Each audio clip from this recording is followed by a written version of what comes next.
Hey everyone, hopefully you're having a good day. My name's Andy. My channel is Finding Value. Today we're going to do our daily technical analysis updated commodities, work our way through the dollar yields, precious metals, and commodities ETFs that I follow. I'll interject my financial opinions as we go through it. And if you need help with anything, check out finding-value.com. That's where I dive deeper into all of these sectors, looking for potential investment opportunities. I did update my purchase history today. I did purchase a few stocks, just an FYI for members, if you'd like to see what I did with that money. We do have a coupon code going on, May Day, which is active at this time.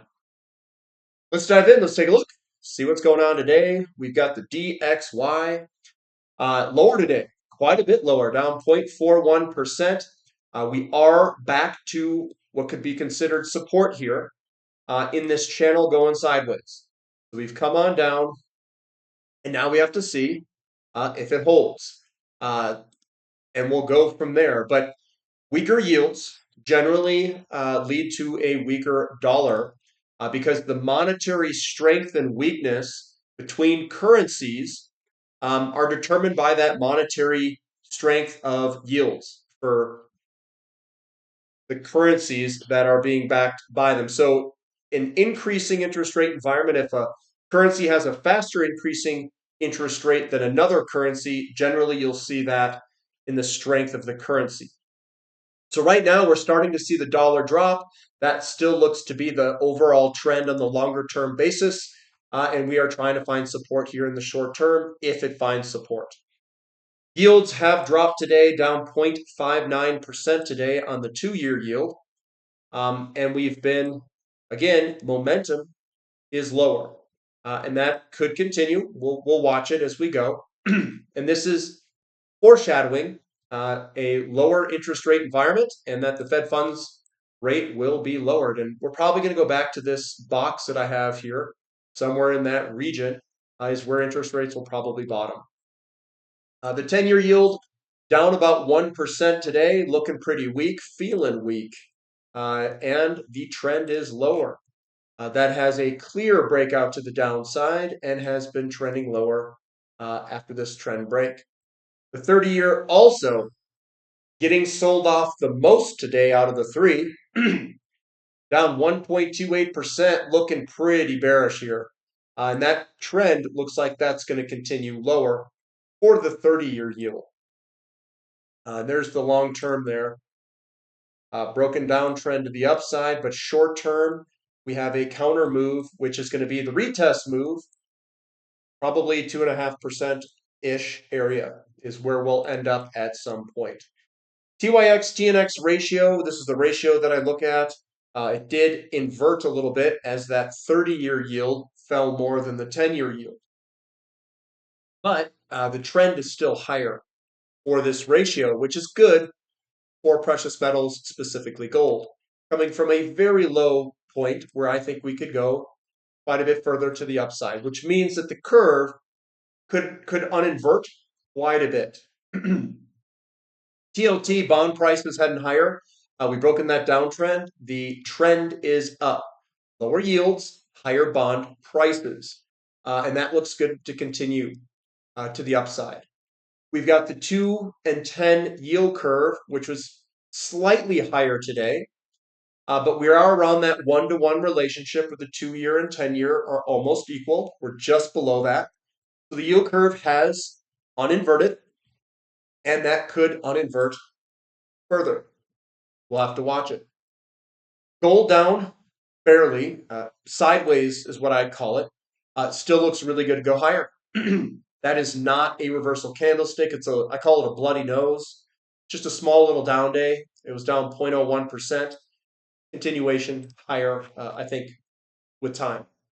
Silver up just a little bit. Another, what I consider to be a bloody nose. Short-term wise, we've broken through the downtrend. Any way you draw this, it doesn't really matter. Any way you draw it, we've broken out of it. So that looks good. We could get a return move. It's possible that it could do this, but it doesn't have to. It could just rip. And silver is the one that, I mean, when it breaks, guys, this thing can rip. So it can rip very, very fast, day after day, and we could be at 50, 60, $70 in a heartbeat. So I'm not playing that game. Stay in it, ride it. Let's ride this thing higher together. Platinum down 1.7%. We are still underneath that important trend line. We recently broke this falling wedge. We do have a down candlestick, and we could do a return move. It is possible. And then eventually we will set our sights on this breakout at 1070 or wherever it is. Palladium also just working its way on up, looking pretty good. I do expect a pullback at some point. I mean, we've just been ripping here, and it looks really good. However, it's going to go up. We've got GDX down slightly. These are all little bloody noses. They're small little down candlesticks today. They're just little profit-taking days is what I call them. And I do expect each one of these to really take off in the future here. I think big moves are coming. With the rates falling like they are, and that doesn't look like it's going to turn around, I think these will be base launching pads is what I'll call them. So if we were to look at it, I view it from this perspective, where this will be a launching pad, where we could do something like that, on the lines of that. XAU to gold ratio, we are still at incredibly low levels. We were slightly down today, with gold moving sideways and the miners moving slightly lower, but this still looks fantastic for a move higher. Higher is where I think we're going to go for a period of time when rates cool off and gold and silver continue to go higher. Crude oil ripping today, 2.65%. Now, are we going to get back inside this pattern, or are we going to hit it and roll over? I don't know what that looks like here in the short term. I just have to wait and see where it goes. A lot of people are worried about oil crashing because we've got the uninversion of the yield curve. Very well could be the case. What I will say is a lot of the times oil crashes at those uninversions, but oil's coming from a level that's usually like up here. It's coming from a really high level. This is not a high level. This is nowhere near a high level. In fact, it's the second cheapest time in history against gold, oil is, in the history of trading against gold and measuring it that. We're at a 1 to 38 ratio, which is one of the cheapest times in history outside of COVID, and maybe a few rare other times where it's roughly around that ratio. Very, very cheap. So I find it hard to believe that this is just going to go down to $30 that some people are predicting. TTF gas down 3.7%, a little bit of a pullback there. We're getting away from that support zone. It does look like we've got some sort of falling wedge here, so I wouldn't be too bearish. I'd be looking for a move higher or a potential bounce soon. I'll leave that in there. Natural gas in America, put in a big bullish engulfing, looks good to go higher. That's looking good. We've got our boy XOP, yeah, you know me. It is underperforming oil at this time. It's up 1%. I think it's confused on where to go. And it's waiting for confirmation of maybe oil to get a little bit stronger. But right now, we've got this kind of stair-step lower going on, and we could go lower. That's a possibility. We'll have to see what it looks like trading over the next few weeks. OIH up 2.24%. Again, we've got the big selling pressure candlesticks, the red armies there. I don't see the green army showing up yet, so we could still have some lower selling moves ahead of us, which is possible. I'm waiting to see if money flows back in before making that call more permanently, is what I'll say. Newcastle coal futures down a little bit. Again, I think this is going to eventually, sideways to higher with time.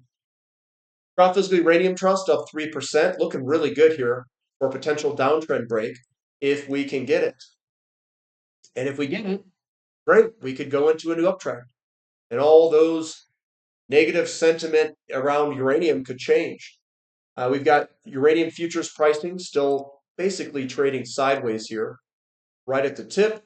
We've got URA slightly higher, and it's holding in. It's holding on. It's holding on. It looks okay. URNM looks okay. This very well could hit it here, guys. It could. What I look for is these big green candlesticks and then the small selling pressure. This very well could rip. So, I'm coming around to the bullish camp here. If we get a breakout any time here, it looks like it's trying to put in a big double bottom. So that's looking a lot better too. We could rip. Let's watch for it and see if we get some follow through.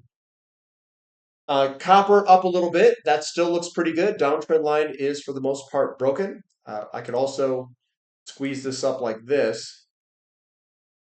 Say it's that. Good. But something like this is probably a fair deal. COPX also working its way up a little bit, 1.11%. It looks okay. It's not like it's a huge buy point here or anything. It looks okay. We've got iron ore down a little bit, down about 0.13%. Look, it's trying to find a bottom. We'll see if it finds it. Aluminum up 1.7%, looking pretty good. It's been coming on up. But for the most part, it's just been rocking sideways between this support zone and resistance zone above it. We've got nickel down a little bit, still trying to find its ultimate bottom here. It's basing out though. It's getting some support. Looking back, yeah, there's some support going across through here. Mu up 0.35%. I think this looks really good. I think it's going to break to the upside here eventually. So we've got the falling wedge down to support, and then that support we bounced off of it, and I think it'll eventually work its way on up. We've got emerging markets. That is looking all right. It's just been trading sideways this past few months. And I think eventually it'll work its way on up with yields dropping and a weaker dollar. We've got KRE up 1.24%, weaker yields, weaker dollar, working its way on up. TAN moving sideways. That will also benefit from weaker yields. We've got lithium moving sideways. We still need to break that trend line to get it into an uptrend. We need to create a higher high is what we need. We haven't really created that higher high. We come down, we hit, and then we just create lower lows and no new highs. That is a downtrend. We've got REMX also trying to do the same thing, but we just haven't been able to create a higher high. Not yet. Baltic Dry Index down 1.92%. We're bouncing around the support line here. XHB up 0.8%. This is all-time highs basically, and we'll see if we get a little run here. Lower yields, lower mortgage rates, and more homes being built with the shortages that we've got. Also 2000, we are above support. It looks okay, and we'll see if we can get a run from here to the upside. Got kind of a resistance line going through there. S&P 500 slightly higher today, and we're right up against resistance. We'll see if we can break here and move on up. NASDAQ down just a little bit, and again, we've got resistance going through here, trying to break to the upside, and we'll see if we can break it. Well, I'll say. Looks okay. SMCI down a little bit. This looks a little bit not as good as some of the other ones. And that still has momentum to the downside. NVIDIA down 2%. And again, you could draw a trend line like this and see if it can break it and get one last final maybe run out of it. A lot of the times what you see in these charts is you'll see like a sideways action. So it trades, it comes out of like a base. This is your base here. Comes out of it, and then you get like comes up, then you get like a sideways action, a blow off top, then it comes on down. I know I drew that off the page, but that's what it normally looks like. So it's been working its way on up. Bitcoin, it is down 2-point-something%. There it is, still inside this pattern there. And then Ethereum also is lower 1.5%, still within this pattern here. It is angled downward, which is usually a bullish formation. We'll see if it can hold the trend line down at the bottom there. But that's what I've got for today, guys. Give me a thumb up for the content. Subscribe to the channel. Subscribe to the website if you're interested. We do have that Mayday coupon code that is active still. And yeah, that's all I've got. So we'll catch you next time. This is Finding Value.